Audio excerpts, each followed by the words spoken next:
Fala galera, Lucas Oliveira. Como vocês podem ver, o Gabriel não está aqui hoje. Graças a Deus. Tô brincando. A gente vai começar um projeto novo chamado A Saga dos Heróis da Fé. A gente vai falar sobre os grandes avivalistas do cristianismo, entre eles John Wesley, George Winterfield, Martinho Lutero, Billy Graham. E esse é um projeto que a gente vai tentar passar um pouco do conhecimento que a gente tem para vocês sobre avivamento, sobre evangelismo mesmo. Espero que vocês gostem, dá um likezinho, compartilha, ajuda a gente, por favor. E essa saga ela vai se dividir em três. Primeiro a gente apresenta a vida da pessoa, depois a gente aprofunda um pouco mais no segundo vídeo, contando como que eles faziam, por que eles faziam. E o terceiro vídeo vai ser sobre algum sermão deles, ou alguma coisa do tipo. E começando por John Wesley. Ele viveu em 1703, estou com a colinha aqui, tá pessoal? Até para ficar melhor. Nasceu em 1703 e foi até 1791. Ele viveu 88 anos para Cristo. Então o cara foi alguém que se dedicou realmente ao cristianismo, ao evangelho. Foi um dos grandes reformistas do cristianismo, quando o cristianismo estava em decadência, quase morrendo, quando o Satanás estava quase com as garras cravadas no cristianismo. Ele foi um dos caras que Deus levantou para reerguer a igreja e os cristãos. A vida dele se baseia no versículo de Zacarias 3:2, um tição tirado do fogo, ou uma tocha tirada do fogo, como o jornal gostava de atribuir. Uma tocha que incendiou a Inglaterra e iluminou muito através dos ensinamentos do cristianismo. E ele viveu uma infância muito triste. Aos 5 anos de idade teve um incêndio na casa dele, ele quase morreu. A mãe dele, Susana, era uma pessoa que era muito temente a Deus. O pai dele era um pastor, Samuel Wesley. E nesse incêndio todos saíram da casa, ele ficou. Os irmãos saíram, a mãe saiu, o pai saiu e ele ficou. O pai e a mãe tentaram resgatar, só que não estavam conseguindo. Aí ele foi para uma janela e alguns irmãos foram, salvaram ele. E a mãe dele, depois desse dia, se baseou em Zacarias 3:2. E aquilo foi um sinal para ela de que Deus tinha algo muito grande na vida dele. A mãe dele, Susana, se dedicou muito à educação dele, não só dele, mas com dos irmãos, mas com ele ela se dedicou também e instruiu sempre no caminho da palavra do Senhor, fazia cultos em casa, instruía sempre ele de forma que viesse a estar nos caminhos de Cristo. Ele estudou até os 11 anos em casa. Depois disso ele foi para uma escola e lá, como a gente sabe, quando a gente vai pro mundo, por assim dizer, tem muitas coisas, porfias, palavrões, entre outras coisas que geralmente em casa são evitadas. Mas em tudo ele se resguardava e buscava sempre ver nos caminhos do Senhor. Ele aprendeu a falar latim, grego, hebraico e francês. O homem era dotado de línguas. E tudo para o bem do evangelho. Ele era uma pessoa que estava na escola e, em vez de estar no recreio, ele estava reunindo os irmãos, reunindo os coleguinhas ali para falar do amor de Cristo. Quando ele foi para a faculdade em Oxford, também, ele, em vez de estar se divertindo no intervalo, usando drogas, bebendo, namorando, ele estava falando de Cristo, estava vivendo para Cristo. Então ele procurava viver sempre pela fé e nos caminhos do Senhor. Ele teve uma grande revelação, um grande impacto, assim, na verdade, quando ele foi evangelizar os indígenas na América, e aquilo abalou muito ele, pois quase não teve muito impacto. E eu acho que ele não estava acostumado com aquilo. Só que na volta ele estava em um navio. E o navio começou a sacudir muito e veio uma grande tempestade. E ele ficou desesperado, achando que ia morrer. Desde criança, talvez pelo incêndio, ele tinha muito medo de morrer, tinha muito medo dos seus pecados.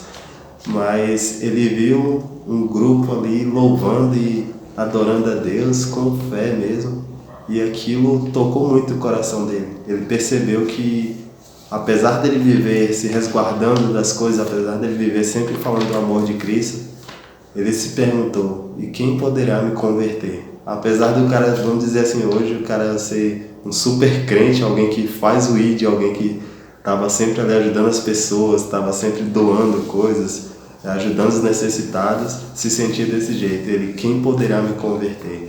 Até que ele teve um encontro com Deus e através da palavra, em 1 Pedro 1,4, acontece, vou ler aqui para os irmãos, ele diz, desculpa, em 2 Pedro 1,4, ele fala, pelas quais nos tem dado grandíssimas e preciosas promessas, para que por elas fiqueis participantes da natureza divina, havendo escapado da corrupção. Então, ele se baseando em 2 Pedro 1,4, ele se sentiu merecedor da salvação de Cristo. Ele sentiu que ali ele estava não só livre dos pecados, como ele poderia falar do amor de Cristo com autoridade e liberdade. Que antes ele falava, vamos dizer assim, no que apelidaram ele de o metodismo cristão. Ele seguia um método, ele, não, tem que ler a Bíblia, tem que orar, tem que jejuar, e ia fazendo tudo, como poderia dizer, racionalmente. E a partir desse versículo, a partir desse encontro, essa nova experiência que ele teve com Cristo, ele começou a viver pelo Espírito e seguir as ordens do Espírito Santo. E ele viveu um novo tempo, uma nova jornada na vida dele. Ele também se baseava muito em Romanos 12:12. Alegrei-vos na esperança e sede pacientes na tribulação, perseverai na oração. Então ele era um homem que, apesar de todas as tristezas e toda a tribulação que poderia vir, ele estava sempre confiando em Cristo. Era alguém que não, vamos dizer assim, não tinha tempo ruim para fazer a obra de Deus. Era um cara que andava muito a pé para pregar, 1,5 léguas, mesmo depois de muita idade, 50, 60, 70 anos, ele andava tranquilo. E se fosse para Cristo, ele dizia, isso não me fadiga.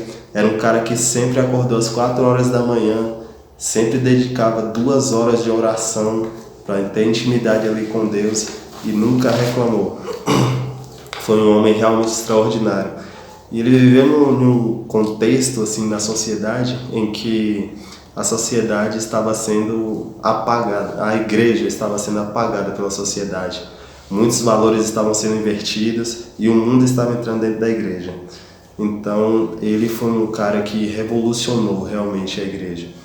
E por ele ser assim, houveram muitas perseguições contra ele. Ele já foi apedrejado, ele já foi expulso de igrejas, de cidades, mas ele nunca desistiu, perseverou na tribulação, foi paciente, sempre orando, sempre ali com Deus.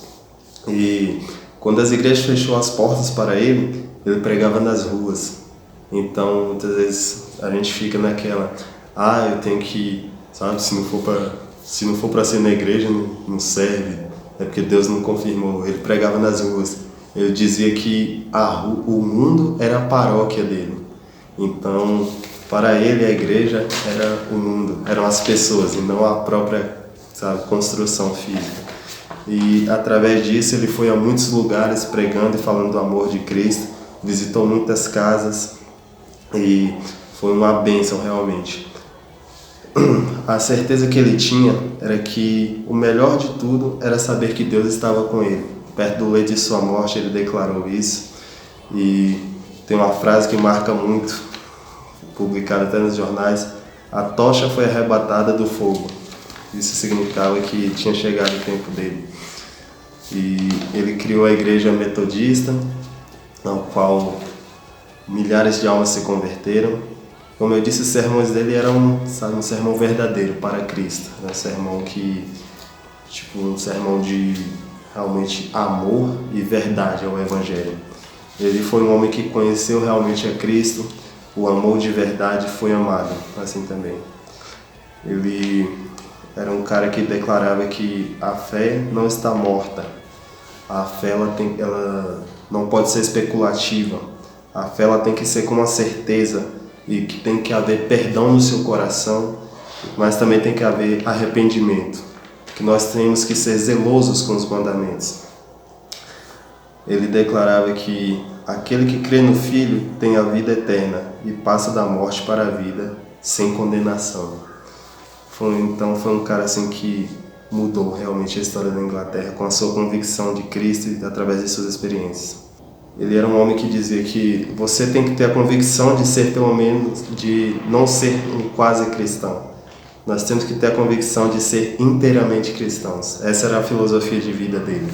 Então, John Wesley foi um homem que, para ele, não tinha que ser meio crente. Ou você é crente de verdade inteiramente, ou você não é. E ele dizia para você avaliar a sua vida, que às vezes você pode olhar, e ele dizia assim que ser crente de verdade, ser cristão, era amar a Deus acima de todas as coisas, amar o irmão e depois guardar os mandamentos e ser zeloso. Então ele dizia que esse era o modo verdadeiro de ser um cristão. Mas ele disse que para ser quase crente era você guardar a justiça, né? Praticar a justiça, você ter zelo pelas coisas e assim, viver bem. Isso era ser um quase cristão. Aí ele nos chama a atenção para a gente olhar assim. Você já parou para pensar que talvez você não seja nem um quase cristão? Então, quando você perceber isso, tenha um encontro verdadeiro com Cristo e volte às primeiras obras. Galera, esse foi John Wesley, esse é um pouco de conhecimento que eu pude te passar. O Gabriel vai estar trazendo algo mais aprofundado. Compartilhem e lembrem-se que você faz parte de um povo santo. Deus abençoe, galera. Obrigado.